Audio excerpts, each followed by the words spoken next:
Vote দিয়ে TMC কে জিতিয়েছে মুসলমানরা, তাহলে এখানে কোথায় ভোট কাটলো কোথায়? এটা তথাকথিত শুধুমাত্র মুসলিমদের কাছে সেই বিগত দিনেও যেমন বুঝিয়েছে, যেমন বিগত দিন বুঝিয়ে আসছে। আমার বাড়ি কেউ একজন বলেছে নওশাদের সাথে তোট করে গুজুর গুজুর করছিল, এক গুজুর গুজুর ভাষাতে সব চিৎপাত হয়ে গেল মুসলমানের ইমান, তাই নাকি? তাহলে নাও চলো আর দিয়া যাবে নওশাদকে রাতারাতি সব আর ভেল পেটে লিখুন না, এর রেজাল্ট আমাদের হওয়ার কথা না। আমি আমার কথা বলছি, আমার বিশ্বাস ছিল 15-16টা আইএসএফ পাবে। এই যে এক বক্তব্য ভাইরাল হওয়াতে ব্যাস চিৎপাত।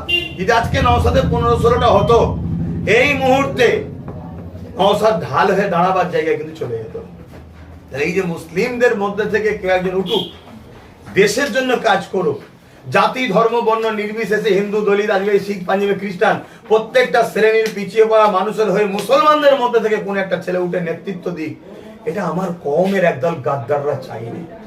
না হয় যে 9টা জেলা, কম বেশি 9টা জেলাতে আইএসএফ কোনো প্রার্থী যায়নি, কোনো প্রচারে যায়নি, সেখানে টিএমসি 0 একটা সিট জিততে পারে, তাহলে নওশাদ কোথায় ভোট পাবে? সেখানে বাম রয়েছে, কংগ্রেস রয়েছে। আমি বাম কংগ্রেসকে বিজেপির দালালকেও বলুক আমি পছন্দ করছি না, কই তার বেলা একবারও তো বলা হচ্ছে না বামও ভোট কেটে বিজেপিকে এগিয়েছে, কংগ্রেস একা সিট দিয়েছে, 3000 ভোট পেয়েছে, 2000 ভোট পেয়েছে, অতএব ও দালালি করছে কোন বিজেপির, একটা তো কেউ বলছে না। শুধু ঘুরিয়ে ফিরিয়ে সব বাস নিয়েছে নওশাদকে দাও, আইএসএফকে দাও। এরা হলো মুসলিম ঘরের গাদ্দার, এরা জাতির গাদ্দার, এরাই মূলত দালাল। এরা চাইছে না আগামী দিন প্রধান বিরোধী শক্তি হয়ে নওশাদ সিদ্দিকী উঠুক। যদি নওশাদ প্রধান বিরোধী শক্তি হয়ে ওঠে, আমার ক্যালকুলেশন হচ্ছে 5 বছর পর বাংলায় নওশাদ আসছে।